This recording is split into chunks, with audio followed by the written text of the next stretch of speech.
All right, guys, so I'm finishing up painting these exhaust parts for that Triumph Thunderbird, and I wanted to bring you along for part of the process of this.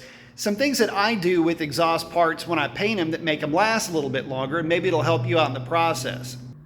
Okay, obviously in a clean, well-ventilated area, you guys know that, but you also want to make sure that it's warm. Temperature needs to be at least room temperature, about 75 degrees Fahrenheit, and maybe no more than about 95 or 100 degrees on the high end. Basically, room temperature or outside summer temperatures are going to work best when it comes to adhesion. But before you start rattling that can, what you're going to want to do is make sure you get any and all rust inhibitors off of the metal that you're going to work with.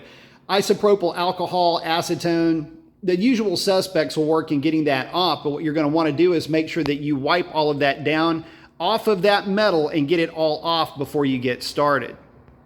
And then go grab your heat gun. So when it comes to exhaust parts, what I'll do is I will employ a heat gun and basically just start running some heat, usually at low. And just get the metal nice and warm. Don't get it super hot, but get it nice and warm and get it to where you can burn off, if you will, have all of those compounds that you put on there, again, whether it's alcohol, acetone, or whatever, get all of that out of the metal. Sometimes using a heat gun, you can cook that out pretty easily. Guys, after that, just wait until the metal is cool enough to handle and you can go ahead and paint it in even shots, usually over 3 or 4 coats. Now, here is one thing I do want to remind you to do when you're done with those 3 or 4 coats, waiting about maybe 10-20 minutes in between. A cooler full of adult beverages usually helps the process along. So anyway, after you're done with that, what I like to do is I will then begin a process of heating the pipes with that same heat gun by allowing it to run through the pipes at low for about 5 to 10 minutes. And what that'll do is it'll help begin the curing process. Now, VHT recommends a 3-stage process of basically 250, 400, and 600 degrees if you can get it, for varying amounts of time. Now, not all of us have ovens in the shop or a sympathetic wife that'll let us cook car parts in the kitchen, so there is that.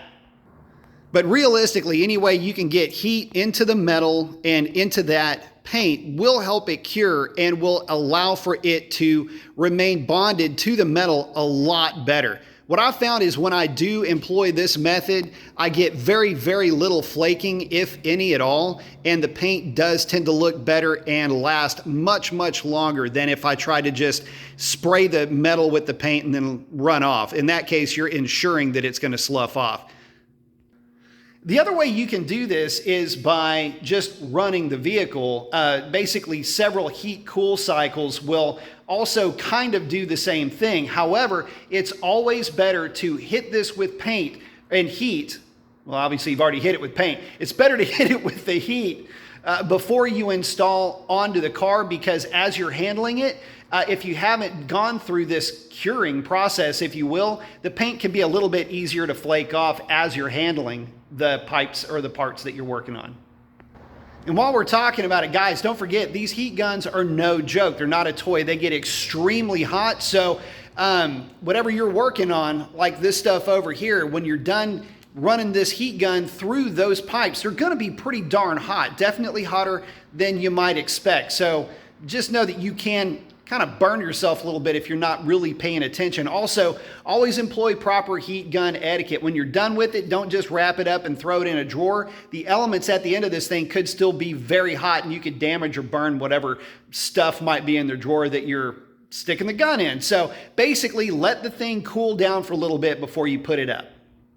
All right, guys, so that's a wrap on this one. Hopefully that helps you out. I got to get these pipes over to Triumph Houston so they can get it fitted onto the T-Bird while she's in for her spa treatment. Post up your comments. Let me know if there's any other things that I can post up for you as far as how-tos, or just have general questions on stuff. Maybe I can answer them, or at least somebody in the comments will know how to.